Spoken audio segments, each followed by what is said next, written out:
Apakah kalian tahu bahwa sebelum Nabi Adam ada makhluk-makhluk misterius yang menguasai bumi ini?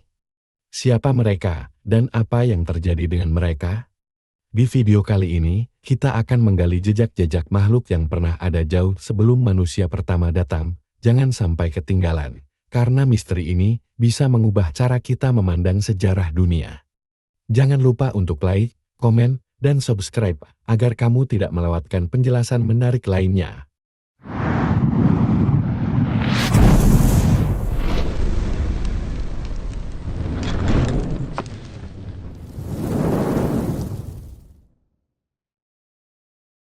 Bumi yang kita pijak saat ini usianya sudah miliaran tahun sebelum akhirnya dihuni oleh manusia pertama, yakni Nabi Adam alaihissalam.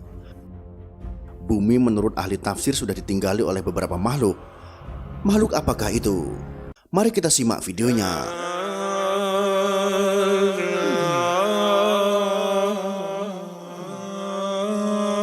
Mengenai penciptaan Adam, mayoritas ulama Islam percaya bahwa Adam dan Hawa telah diciptakan di surga, yang kemudian dipaksa ke bumi setelah mereka memakan buah yang terlarang.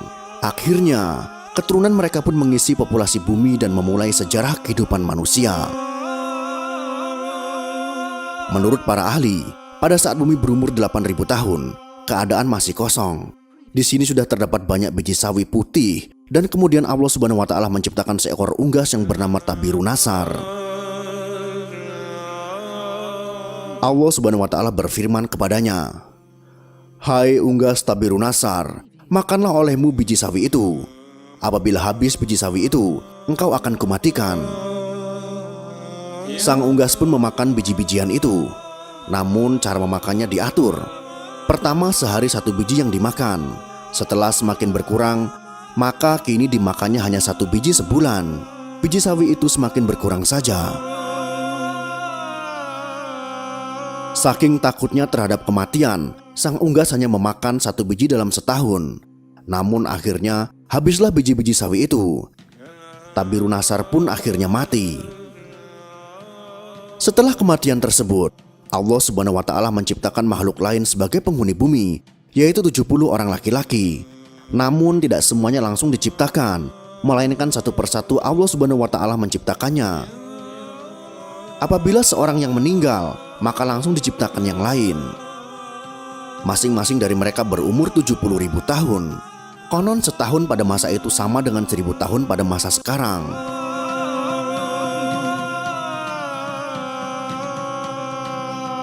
Tatkala telah mati 70 lelaki itu, kemudian Allah menciptakan jin. Allah berfirman, "Dan Dia menciptakan jin dari nyala api." Sebagian dari jin-jin itu ada yang berkaki 4, berkaki 2, dan ada yang terbang. Kemudian Allah Subhanahu wa Ta'ala mengutus salah satu seorang di antara mereka yang bernama Yusuf untuk memberikan pengajaran ilmu dan syariat agama.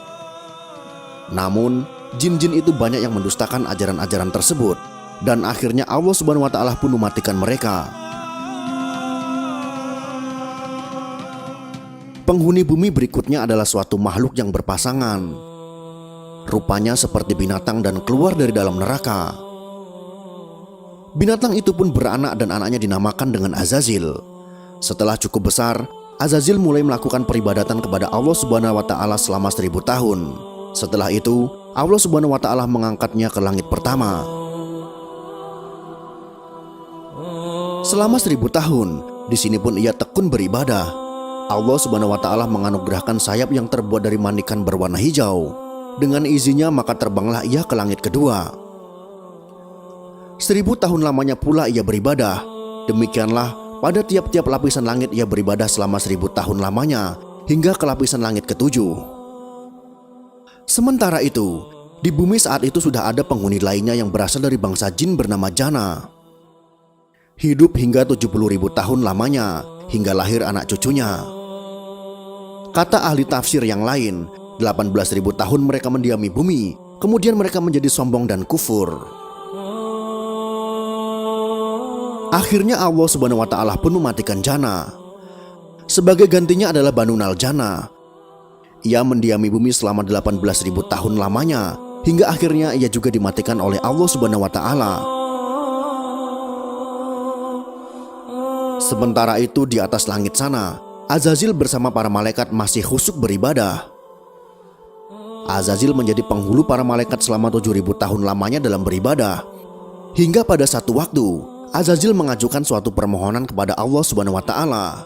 Katanya, "Ya Tuhanku, 7.000 tahun hambamu ini berbuat kebaikan padamu dalam 7 lapis langit ini. Jikalau dianugerahkan olehmu, hambamu mohon hendak turun ke bawah ke langit ke-6, berbuat baik kepadamu. Pergilah engkau," tegas Allah Subhanahu wa Ta'ala. Maka turunlah Azazil atau iblis itu bersama 700 malaikat pengiringnya ke langit ke-6. Setelah merasa cukup, ia pun memohon izin lagi kepada Allah Subhanahu wa Ta'ala agar diturunkan ke langit ke-5.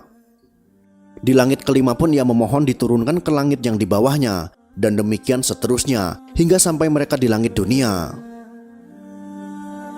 Di langit dunia, Azazil atau iblis mengajukan suatu permohonan pula. "Ya Tuhanku, hambamu hendak memohon turun ke bumi dengan para malaikat, bahwasanya hambamu hendak beribadah kepadamu di bumi itu. Ya Tuhanku, betapa Banu Naljana telah banyak berbuat kerusakan di muka bumi. Anugerahkanlah atas hambamu ini bersama para malaikat berbuat kebaikan kehadiratmu di muka bumi itu."